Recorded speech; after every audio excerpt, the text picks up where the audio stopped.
गांव की जो जमीनें हैं उन पर कॉरपोरेट की नजर पड़ी हुई है कि किसी तरह से वो बड़ी बड़ी जमीनें उनके पास आ जाएं। पर मैं एक सवाल यहां पर पूछना चाहता हूं आपसे कि 2020 का डेटा नहीं है, ये 2019 के आधे का भी डेटा नहीं है अभी हमारे पास, और 2021 का नहीं है। तो हम काफी 2018 जुलाई 2018 जुलाई 2019 के बीच के आंकड़ों पर बात कर रहे हैं।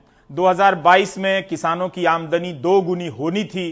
क्या आपको लगता है कि सरकार ने जो भी अपनी तरफ से किया है वो उस दिशा में ले जा रहा है जहां किसान सक्षम हो, या फिर विज्ञापन ही छपता रहे और किसान वहां से विस्थापित? देखिए, 2018-19 का जो आपने जो सर्वे की बात की है, सिचुएशनल असेसमेंट सर्वे जो आया है एनएसओ का, वो हमें बताता है कि किसान जो एग्रीकल्चर का हाउस होल्ड है, किसान की जो एवरेज इनकम है देश में वो 27 रुपए प्रतिदिन है।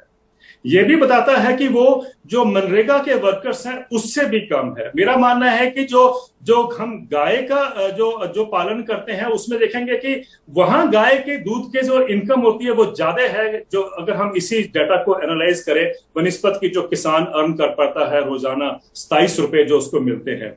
ये जो हो रहा है ये सारा, ये उसी जो डिजाइन को समझने की हमें यहाँ पर बहुत जरूरत है यहाँ पर, क्योंकि सरकार जो बता रही है या जो हमारे मेन लाइन इकोनॉमिस्ट जो बता रहे हैं कि यही एक रास्ता है जिससे इनकम बढ़ेगी। आपने बिल्कुल ठीक कहा कि 2018-19 का आंकड़ा है, 21 का आंकड़ा नहीं है। लेकिन मुझे लगता है कि जो दुनिया का एक्सपीरियंस है और जो हमारे यहाँ भी, जब से हमने बिहार में 2006 में हम मार्केट रिफॉर्म्स लेके आए से तब का 15 साल का एक्सपीरियंस हमारे सामने, वो ये दर्शाता है कि आज अगर किसानों को जरूरत है तो एक गारंटेड इनकम की है।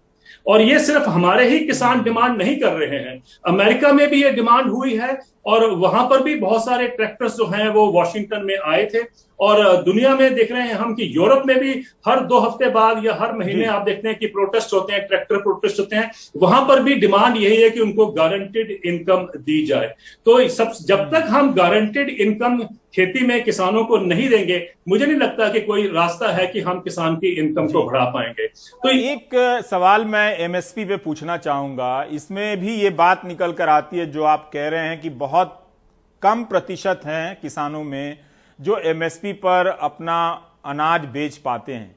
दूसरा सवाल यह भी है कि एमएसपी तय करते समय मुद्रास्फीति, महंगाई, लागत, इन सब का क्या उस तरह से हिसाब किया जाता है जो किसान को कम से कम उसकी लागत तक वो निकाल कर दे दे और थोड़ा उसे संपन्न बना सके? देखिए, जहां तक कि एमएसपी किस फॉर्मूले से बनती है या किस तरीके से वर्कआउट की जाती है वो एक अलग विषय है, मुझे लगता है कि बहुत महत्वपूर्ण है। पर पहले उससे हम कम से कम ये बात समझने की बहुत जरूरत है कि एमएसपी की जरूरत क्यों है।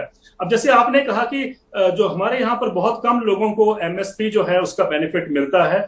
शांता कुमार कमेटी ने कहा था कि 6% किसान जो है देश के वो एमएसपी पर या बेचते हैं या उनको एमएसपी का फायदा मिलता है। उसके बाद अभी पार्लियामेंट में बताया गया था कि 14% किसान हो गए हैं जिनको एमएसपी से फायदा होता है। लेकिन हम बात कर रहे हैं 100% किसानों की। आफ्टर ऑल, कब हम एक गारंटेड प्राइस जो है वो